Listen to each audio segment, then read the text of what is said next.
Assalamualaikum warahmatullahi wabarakatuh. Saya Miftahul Afileviana dari kelas Bimbingan Konseling Islam 3C.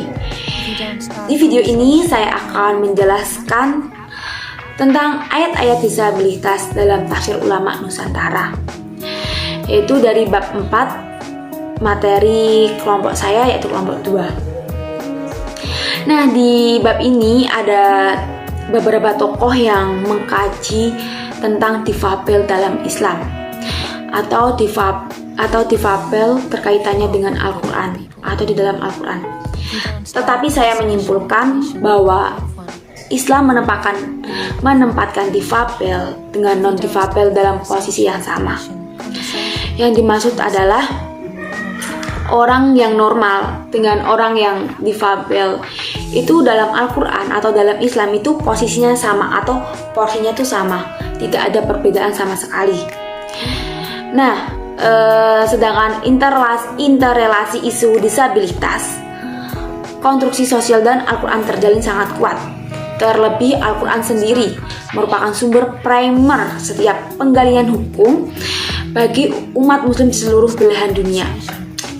Dan Al-Quran tidak hanya sebagai sumber hukum syariah saja, tetapi juga sebagai acuan sikap, perilaku, etika, dan estetika dalam kehidupan muslim sehari-hari.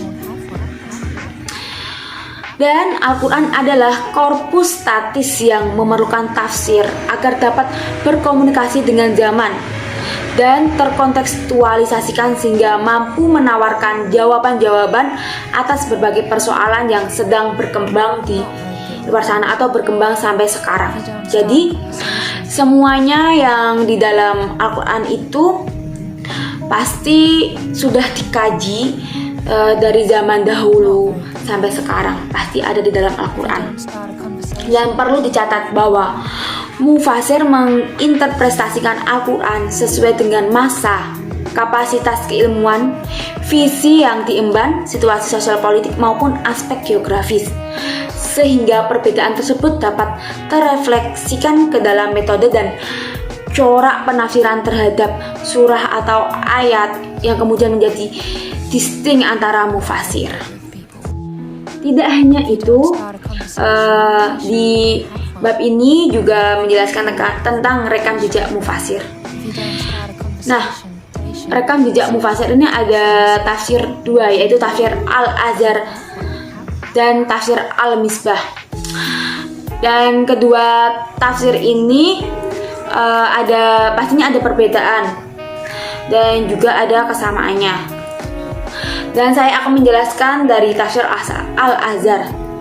Tafsir Al-Azhar ini ditulis oleh tokoh keagamaan asal Sumatera yang bernama Haji Abdul Malik Karim Amruwoh, yang bisa disebut dengan Hamka. Nah, pada tafsir Al-Azhar ini dilatar belakangi oleh materi dakwah yang disampaikan oleh tokoh Haji Abdul Malik Karim Amruwoh ini di setiap pagi di Masjid Azhar Kebayoran Baru, Jakarta. Tafsir tersebut mulai ditulis pada tahun 1962, dimulai dari surat Al-Kahfi dan diterbitkan pada tahun 1967 dengan nama Tafsir Al-Azhar.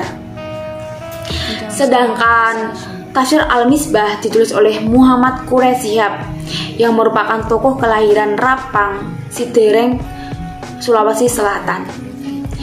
Nah, dari kedua ketokohan para mufasir tafsir Al-Azhar dan tafsir Al-Misbah ini merupakan karya dua cendekiawan muslim Indonesia yang memiliki latar belakang pendidikan, keluarga, kapasitas individu, serta karir politik keorganisasian maupun jabatan kepemerintahan yang setingkat.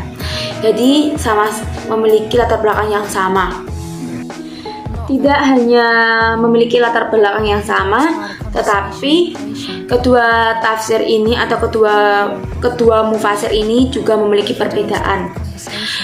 Nah, dari Hamka ini belum pernah menuntaskan pendidikan formal di perguruan tinggi, sedangkan Quraish Shihab sebaliknya. Jadi Quraish Shihab ini sudah menuntaskan pendidikan formal di perguruan tinggi.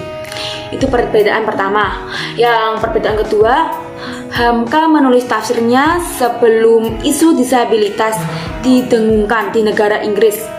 Sedangkan Quraish Shihab mulai menulis tafsirnya kurang lebih 23 tahun pasca terjadinya protes UPIAS di Inggris tahun 1976. Nah, bab ini juga menjelaskan tentang tafsir ayat disabilitas. Jadi, ayat Al-Quran yang merujuk pada difabel dapat diklarifikasikan menjadi dua, yaitu eksistensial dan substansial. Namun tulisan ini hanya fokus pada beberapa ayat yang secara langsung membahas kelompok difabel, yakni bukan kata kiasan atau perumpamaan. Di video ini saya tidak hanya menjelaskan terkait materi dari kelompok saya juga akan menjelaskan materi dari kelompok 6, yaitu tentang pengaruh desain universal terhadap kemandirian difabel. Nah, desain universal itu apa sih? Saya akan menjelaskan bahwa desain universal adalah desain sebuah bangunan atau suatu tempat yang desainnya itu bisa digunakan oleh semua orang, baik dari orang yang difabel maupun orang yang non-difabel. Dari hasil analisa kuantitatif terhadap sampel penelitian menunjukkan bahwa desain universal itu mempengaruhi kemandirian difabel dengan sangat signifikan. Hal ini sudah dibuktikan bahwa desain universal itu merupakan konsep yang sangat berguna atau sangat penting untuk diterapkan pada bangunan, terutama pada masjid, agar difabel dapat mengakses masjid secara mandiri. Nah, bangunan masjid ini berguna buat difabel yang muslim. Pada materi kelompok 6 ini berfokus atau tertuju pada bangunan masjid kampus UIN Sunan Kalijaga dan juga bangunan masjid pada kampus Universitas Gadjah Mada atau UGM. Nah, pada kedua masjid tersebut sudah menerapkan desain universal pada bangunannya.